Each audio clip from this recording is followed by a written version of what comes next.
मिनश्शैतानिर्रजीम बिस्मिल्लाहिर्रहमानिर्रहीम। आज का हमारा सबक है कि किन चीज़ों से वज़ू टूट जाएगा।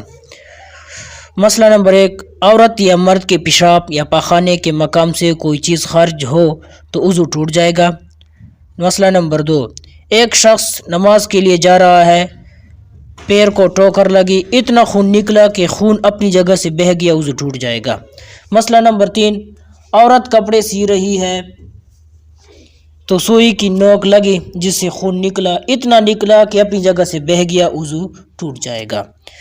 मसला नंबर 4, खून निकला, आपने इसको पूंझना शुरू कर दिया, फिर निकला, फिर आपने कपड़े से पूंझ लिया, इसके बाद तीसरी मर्तबा फिर निकला, फिर आपने पूंझा।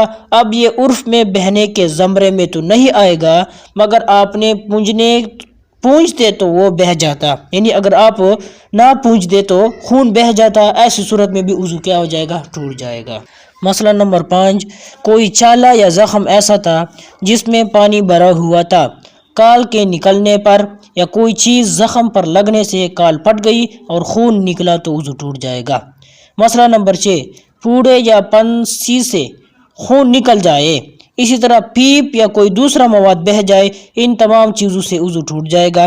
मसला नंबर 7, मिसवाक या बुर्श कर रहे थे, मुंह से खून निकला, वज़ू टूट जाएगा। इसकी मिकदार यह है कि खून थूक पर गालिब आ जाए तो वज़ू टूट जाएगा। इसकी अलामत यह है कि थूक जर्दी माइल हो जाएगा या सुर्खी माइल हो जाएगा। अब आप समझ जाएं कि खून थूक पर गालिब हो गया है, ऐसी सूरत में वज़ू टूट जाएगा। मसला नंबर 8, मुंह बरकै यानी उल्टी हो जाए तो वज़ू टूट जाएगा। मुंह बरकै से क्या मुराद है? मुंह बरकै से मुराद ये है कि बआसानी कै को रोका न जा सके। मसला नंबर 9, री खारिज होने से वज़ू टूट जाएगा। मसला नंबर 10, नाक में से खून का आ जाना, कान के अंदर से पीप का निकल कर बाहर की तरफ बह जाना, ऐसी सूरत में भी वज़ू टूट जाएगा। मसला नंबर 10, आपने चेहरा धो लिया, हाथ धो लिए, पैर धोने से पहले री खारिज हो गई तो जितने आज़ा आपने धोए थे वो सब बेधुले हो गए, अब फिर से आपको वज़ू करना होगा।